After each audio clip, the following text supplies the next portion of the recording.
I recognize the member from Saskatoon University.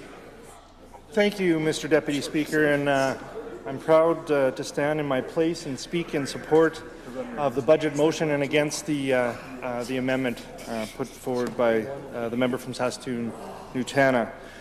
Before I go any further, though, Mr. Deputy Speaker, I feel I must speak about the tragic event that happened on April 6th near Nipawin. Words cannot express the heartbreak of losing a child, a father, a daughter, a friend, and a teammate. I was at the Heart and Stroke Hockey Heroes weekend when news began to break about the accident, and the room went suddenly somber.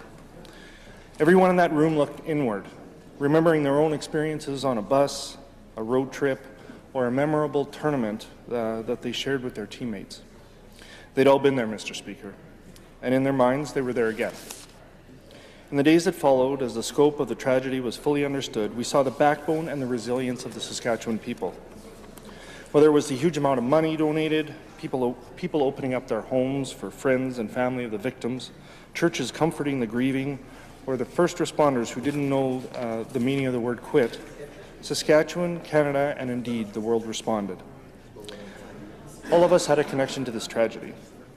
Our finance minister had more than most. She's a remarkable woman, a mother, and a grandma, and she's a remarkable leader. So, to the member from Humboldt-Watrous, a heartfelt thank you for your leadership. Hear, hear, hear, hear. All of us know Saskatchewan will persevere. We are wounded, but we are strong. In fact, Mr. Speaker, we are all Humboldt strong. I have to thank a few people who have helped and encouraged me this past year on this journey. First of all, my fiancée, Donna Lynn, has continued to be the rock of our family. She's been holding things together while we do the people's work here in Regina. I'm always the most proud when I get to share in the joys of my daughter Abby, Rebecca, and Danielle, whether they're playing soccer, performing at school, or most likely just goofing off at home. They're very enjoyable, Mr. Speaker, and I love spending time with them. And then there's my son Connor, who works at Canadian Tire and has now decided that he wants to become a pilot. So he's going to be coming and speaking with the member from Carrot River to see how maybe not to do certain things and how to do certain things, but he's going to be coming to speak with him, and this fall he's going to enter pilot school. Now, my mom is probably watching, not because of who's speaking this afternoon, Mr. Deputy Speaker, but because she just underwent her second hip replace surgery in the last 3 years, so she's convalescing at home, and she wanted me to pass on to the Minister of Health how remarkable the doctors that we have in our province are, and the nurses and the support staff. She's had wonderful care. She's recovering nicely, and hopefully she's watching this and trying to stay awake this afternoon, Mr. Speaker. My constituency assistant, Madeline Fast, is remarkable. She looks after our office. She gets me to where I need to go with the things that I need to bring with me, and so I'm very thankful that she's working with us. It's not easy, Mr. Deputy Speaker. There's some tough things that have to get done, but she's compassionate and she's got empathy, and she definitely helps the people that come into the office and that need help, Mr. Speaker. And so I want to say thank you to her and encourage her to continue what she's doing. Now, turning to the budget, Mr. Speaker, we're on track. We're on track to balance the budget next year, and we are unique in Canada. We will not kick the can down the road as they have to the east and the west of us, Mr. Speaker. We will not continue to pile debt onto the credit card for our children and grandchildren to pay, and so we've made adjustments. And those adjustments, Mr. Speaker, have been good adjustments. We've shifted our reliance away from resource revenue to consumption taxes, Mr. Speaker. We've controlled spending. We've made investments in people, Mr. Speaker. Just because you say something over and over, Mr. Speaker, doesn't mean that it becomes the truth. When we were in this place on April 10th, Mr. Speaker, and we listened to the Minister of Finance give her budget address, After that was all finished, we had the opportunity to listen to the finance critic, Mr. Speaker, and when she stood in her place and said, and I quote, "What we were looking for in this budget, what the people of Saskatchewan were looking for was 4 things: a plan, hope, inspiration, and leadership. And sadly, Mr. Speaker, this budget offers none of those," end quote. When she said that, Mr. Speaker, the expressions on the faces of the people in this place were of bewilderment and disbelief. Many wondered if she'd even listened to what had just been said by the finance minister. So, Mr. Speaker, let's take a look at that statement, and then we'll take a look at the budget. A plan. Our government has charted a 3-year course to reduce our province's dependency on resource revenue and to balance the budget by 2019. This year's budget keeps that plan on track by controlling government spending while making important investments in healthcare, education, and social services where it is most needed. We're controlling spending like reducing vehicle costs by $5 million by reducing the number of government-owned vehicles, improved purchase prices, and a move to private sector rentals for short-term vehicle use. This budget keeps Saskatchewan strong while committing to balance in 2019. Mr. Speaker, this budget is filled with hope. This province is filled with hope. Hope, like the $700,000 investment to ensure 100% coverage of HIV drugs for Saskatchewan people and to provide other HIV supports. Hope, like $520,000 for a new program to ensure that babies born in Saskatchewan hospitals are screened for hearing loss, an investment in our children, Mr. Speaker. Hope, like the $2.8 million to fulfill our commitment to provide individual funding for children with autism spectrum disorder. Initial funding of $4,000 per child under the age of 6 will be provided this year.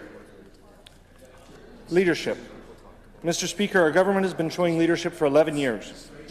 We've invested $1.87 billion in education operating funding this year. We're investing $5.77 billion in health, $1.3 billion in social services. And, Mr. Speaker, that's leadership. Just last week, the member from Prince Albert Northcote suggested that we talk to our municipal leaders about the budget. She was worried that they would have maybe an adverse comment on what happened on April 10th, Mr. Speaker, and so I took that opportunity, and I actually took the opportunity to talk to 2 members of City Council, but one is very familiar to this place, Mr. Speaker, and especially to the opposition. I went and spoke with Councillor Randy Donauer, and he's a favourite of those members over there as they continually quote him and talk about him. And you know, Mr. Deputy Speaker, Randy Donauer is a vociferous and tireless advocate for the city of Saskatoon and for his taxpayers and the people that live in his ward. And you know, he makes no apologies for that, and I'm proud of him for that. So I went and talked to him, and I talked to another councillor, Councillor Troy Davies, as well from Ward 4, and you know, we had a great conversation. We actually had lunch, and so I talked to them a little bit about the budget, and they said, you know, it was pretty good. It was pretty good, Mr. Speaker. I shared with them some numbers that they may not have been aware of, and told them a bit of a story that's been going on in this place for the last little while, and I'd like to share it here in this place as well, Mr. Speaker. So we hear over and over and over that the reason that municipal taxes go up in Saskatoon is because of reduced provincial government funding. We hear that over and over and over, Mr. Speaker. And so I did a little research, and I took a look at some numbers, and I'll share some of those numbers with you. And in fact, I was involved in some of those decisions that we made when I was on Saskatoon City Council from 2012 to 2015. So, in 2010, municipal revenue sharing to the City of Saskatoon was just over $29 million. And at that time, City Council raised property taxes by 3.86%, almost 4%, Mr. Speaker. The next year, revenue sharing went up to just about $38 million to the City of Saskatoon, Mr. Deputy Speaker, and the City Council raised taxes once again almost 4%. So there was $8 million more revenue sharing, and the income tax or the property tax increase was about the same. So the next year, Mr. Speaker, 2012, the revenue sharing increased to $42 million, and the tax increase was once again 4%, Mr. Deputy Speaker. Skip ahead now to 2014, where the municipal revenue sharing to the City of Saskatoon was almost $46 million, Mr. Deputy Speaker. So that's in 2014, $46 million. And we raised property taxes, and I say we because I was on City Council, we raised property taxes almost 7.5%, Mr. Deputy Speaker. So as I look at these numbers, and I talked to Councillor Donauer, I said, so we raised municipal revenue sharing every year, and for the first 2 or 3 years you kept the property tax increase the same, but then you had a record year in 2014 and of $46 million, but yet you still raised taxes almost 7.5%. That really doesn't square the circle, Mr. Deputy Speaker. So the more money that is shared with the City of Saskatoon, the higher the income tax or the property tax rate went, Mr. Deputy Speaker. So I would submit that municipal revenue sharing and a drop in municipal revenue sharing doesn't really correspond to a higher percentage of property tax increase, especially in Saskatoon, Mr. Deputy Speaker. I think that the numbers just don't lie. Well, speaking about Saskatoon, Mr. Deputy Speaker, and Saskatoon University in particular, we have something big happening here in the next couple of years, and I'm very proud of that, and I'm proud of this government for ensuring that the insight and the vision was there. I'm talking about the Jim Pattison Children's Hospital, Saskatchewan, Mr. Speaker. It's opening up next fall. We're eagerly awaiting it. It's the number I just saw yesterday was it's 83% complete. Staff is being hired, staff is being recruited. Everything is coming together, and that's because of good work by the people at the Jim Pattison Children's Hospital Foundation. They are fantastic. They raise tons of funds, Mr. Deputy Speaker, and they are doing great work, and we're really looking forward to that investment coming to fruition, Mr. Deputy Speaker. That's 2019 in October. It's in Saskatoon University, but really it's a provincial hospital that'll look after all of our children, making sure that children that are sick, their parents, their siblings, don't have to travel away, Mr. Deputy Speaker. I have a niece that has some challenges, and it's heartbreaking to see them, my brother and his family, have to take their daughter to Edmonton or Calgary, or later this year they may be going down to Philadelphia to help her become more healthy, and it'll be a great asset to Saskatchewan to have some of those specialties right here at home and allow people like my brother and his family provide the care or get the care that they need for Anna right here at home. Also, Mr. Deputy Speaker, in Saskatoon, this government has made fantastic investments, and I think about the university. And just this year, Mr. Deputy Speaker, almost $88 million for the College of Medicine at the U of S to ensure a successful college that provides quality medical education. $470 million, Mr. Deputy Speaker, to the U of S, the U of R, and the federated and affiliated colleges. Mr. Deputy Speaker, we also look at what we've been funding in education K-12. Mr. Deputy Speaker, we've had 4 joint schools opening in Saskatoon. We've got Sylvia Fedoric School and St. Nicholas Catholic School, Ernest Linder School, and St. Lorenzo Catholic School, Colette Bourgogne School, and St. Therese Catholic School, as well as Chief Whitecap School and St. Kateri.